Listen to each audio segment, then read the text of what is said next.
right, everybody. I am Steve. This is Israel's Beats for Bob. C is for continuation of the Glenn Hughes story. This is my final. Well, no, sadly, there may be one more chapter.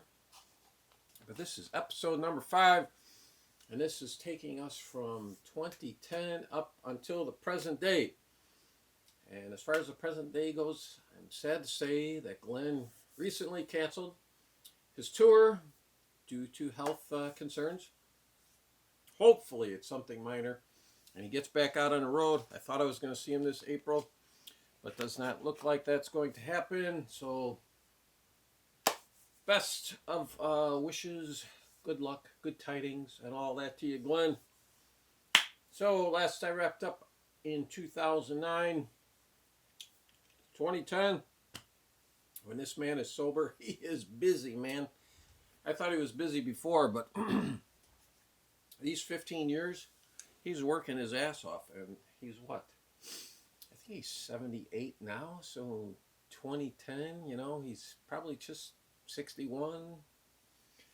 So let's see, what do we have here going? 2010. Tony Iommi of Black Sabbath fame. You know that, or else you wouldn't even be watching this.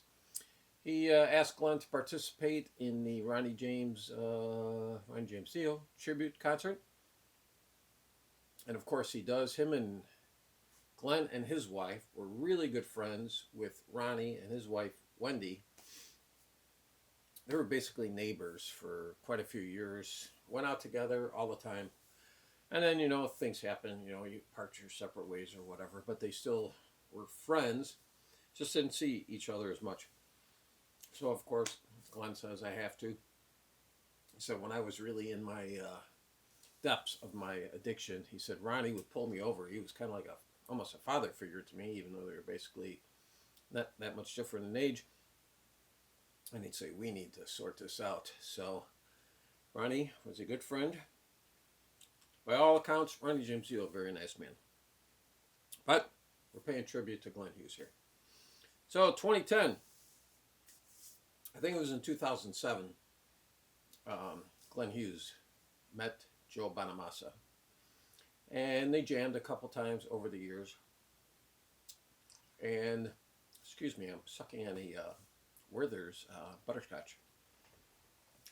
And Joe Bonamassa was holding an event at a guitar center in LA. And he invited Glenn to come down. Glenn did. They're playing there, and then big-time producer Kevin Shirley stops by, and he hears them, and he's like, man, this is just like Led Zeppelin, Deep Purple, true classic rock. So when they were done, I went up to him, and I said, we're forming a band. I'm calling Jason Bonham. He does. Jason Bonham's all in on it. And Kevin Shirley said, yeah, the only thing we're missing is we need a John Lord-like keyboardist. So he calls Derek Sherinian, who's played with a number of bands, and he gets him to join. And what do we get out of that? Well, we get Black Country Communion. Very fine album. I think the first one, it's their best. It happens so often where a band's best album is their first. But anyway, so that comes out in 2010.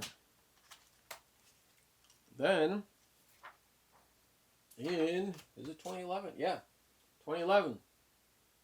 BC2, or BCC2. There's not a lot happening in Glenn's life, at least as he tells it in his autobiography. That's all I can go by. Not a lot happening that he gets into, but you know what? He's not in trouble, so, he's just leading a boring life like the rest of us, except he's a rock star. So, then they put out a live album, Live Over Europe. Very fine album. And what do we get next? Okay, that was 2012 also. And then, is this also 2012?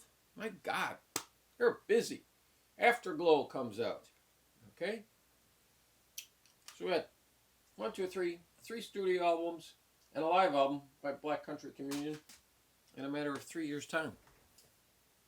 Then, 2014, Black Country Communion kind of goes on a hiatus here. So Glenn is looking for work, and he has no trouble finding it. And he forms another group called California Breed. Drummer is Jason Bonham. Guitarist is Andrew Watt, who then goes on to become a big-time producer. He produced, most recently, Hackney Diamonds for the Stones. So we got that. And what? 2015. Oh, I dig this album. He did 3 albums with this band, this project, whatever you want to call it. Voodoo Hill. I think this is the best one. Waterfall. Fantastic stuff. Get a little everything. But with Glenn, you normally do. You get a little blues, get a rock, a little soul, a little heavy funk. 2016, in my humble opinion, he puts out his best album, Resonate. Man, this is a heavy album. There is no let up on this album. I got this on a nifty piece of white vinyl there. I know I paid a pretty penny for it, but it's Glenn. I will lay down the coin for Glenn. 2017, Black Country Communion 4 comes out. This is so-so. I'm not going to say it's a great album. Then, of course, it's not busy enough, although we do have quite a lapse in time here. We've got like 4 years. 2021, John Corabi, goodbye. Glenn Hughes joins the Daisies for the album Holy Ground. Saw them on this tour. Oh, fantastic stuff. Then we get the Daisies Radiance. And this is what year? This is 2022. Yeah, it's not much of a gatefold, but and to be honest with you, I would say it's one of the weaker albums in Glenn's discography, but that's just me. Oh, that was 2022, sorry.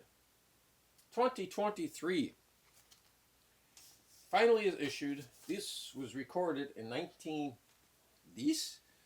Yes, that's my French accent. No, this was recorded in 1989. These are the lost tapes.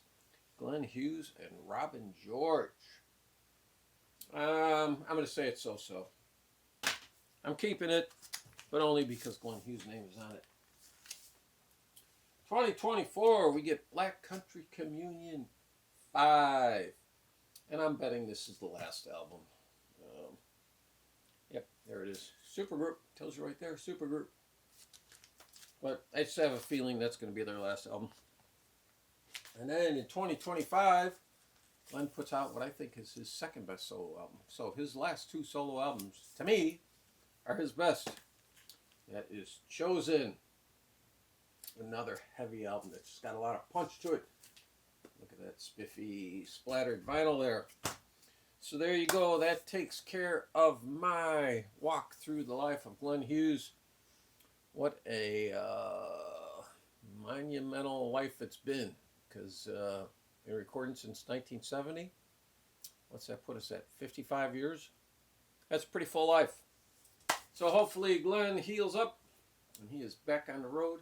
And I think everybody, anybody who bothered to tune in and watch these, you do something like this for an artist like Glenn Hughes, you're not going to get a lot of views. You're doing it because the music means something to you. So I appreciate it that it meant something to you to bother to stop by and comment. So that was it. Thank you.